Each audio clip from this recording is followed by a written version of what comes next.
안녕하세요. 플러그인 채플 도단전원교회 이만기 목사입니다. 오늘은 9월 22일 월요일이고요. 예레미야 34장 8절에서 22절 말씀, 약간 말씀이 좀 깁니다. 이 긴 말씀을 가지고 우리 함께 큐티하면서 말씀을 같이 나누도록 하겠습니다. 오늘 말씀에서 보게 되면은 예루살렘이 포위돼서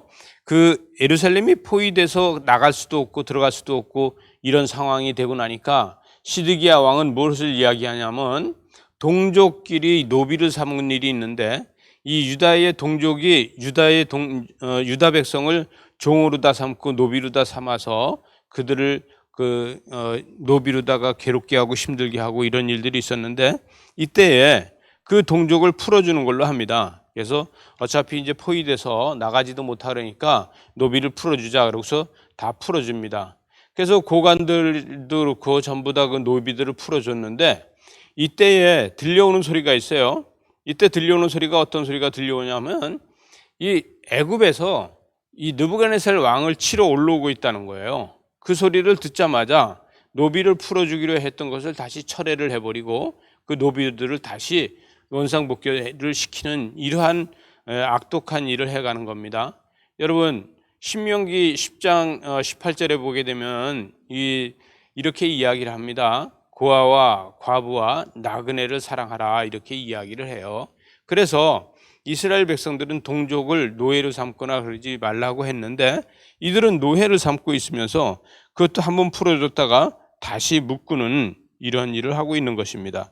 그래서 하나님은 이들을 아주 벌하시겠다 이렇게 노염을 이야기하고 있는데 여러분 11절에 가서 보게 되면은 오늘 말씀 11절에서 후에 그들이 뜻이 변하여 자유를 주었던 노비를 끌어다가 복종시켜 다시 노비로 삼았더라 이렇게 이야기하고 있어요. 여러분 이게 동족 간에 이렇게 하면 노비로다 했다가 걔도 풀림을 받아서 자유해졌던 그 사람들은 이제 자유해져서 이제 가족들하고 살 수 있겠다 했는데 다시 노비가 되면은 어떤 생각이 들겠어요?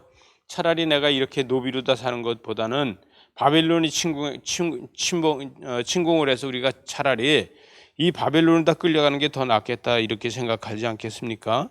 이렇게 악독한 일을 하고 있는 이 시드기야 왕에게 하나님께서 계속해서 말씀하시고 계시는 거죠.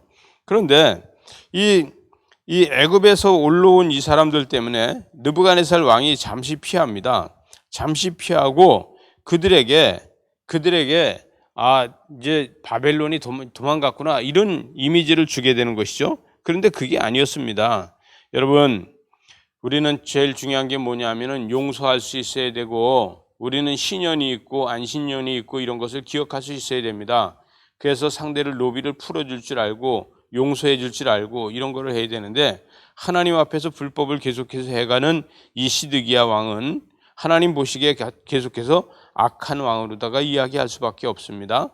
그래서 16절로다 제가 멀리 좀 가서 보면은 16절에서 너희가 돌이켜 내 이름을 더럽히고 각기 노아 그들의 마음대로 자유롭게 하였던 노비를 끌어다가 다시 너희에게 복종시켜 너희의 노비로 삼았도다 이렇게 이야기하고 있습니다. 하나님께서는 이 악독한 일을 하고 있는 이 시드기야에게 뭐라고 얘기하냐면 17절 하반절 쪽에 보게 되면 내가 너희를 대적하여 칼과 전염병과 기근에게 자유를 주리라. 그래서 이 칼과 전염병과 기근으로 다 그분이 망하게 하겠다. 여호와의 말씀이니라 내가 너희를 세계 여러 나라 가운데 흩어지게 할 것이며 이렇게 하고 있어요. 여러분 하나님께서는 흩으시기도 하고 이 세상 끝에 있는 사람이라고 할지라도 불러 모으기도 하시는 하나님이신데 하나님 앞에서 이런 일들을 하는 것은 참으로 안타까운 일이 됩니다. 19절에서 봐서 보니까 곧 송아지 두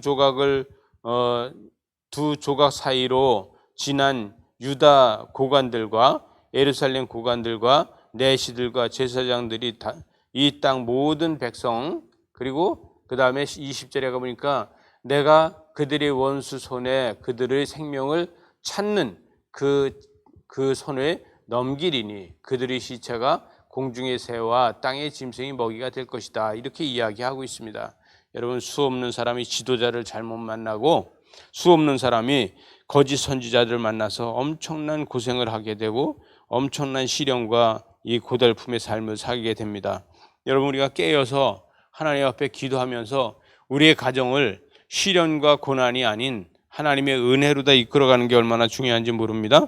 마지막 절 22절에 가서 보니까 여호와의 말씀이라 이니라 보라 내가 그들에게 명령하여 이 성읍에 다시 오게 하리니 그들이 이 성을 쳐서 빼앗아 불사를 것이라.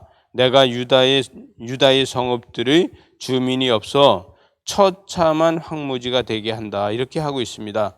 여러분, 하나님께서는 적과 꿀이 흐르는 땅을 주었다가도 이 땅을 다시 황폐하게도 만드시는 하나님입니다.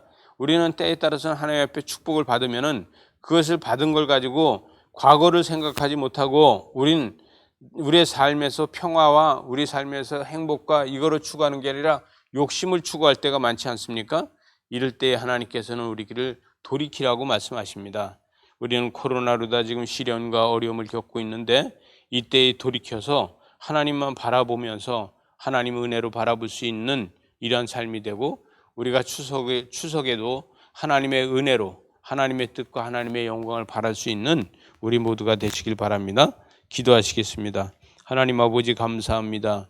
주님 뜻을 이루고 주님 뜻대로 살기로 했네. 주님 뜻대로 살기로 했네 고백하면서 하나님의 영광을 나타내기에 부족함이 없도록 은혜로 사랑으로 축복으로 함께하여 주시옵소서.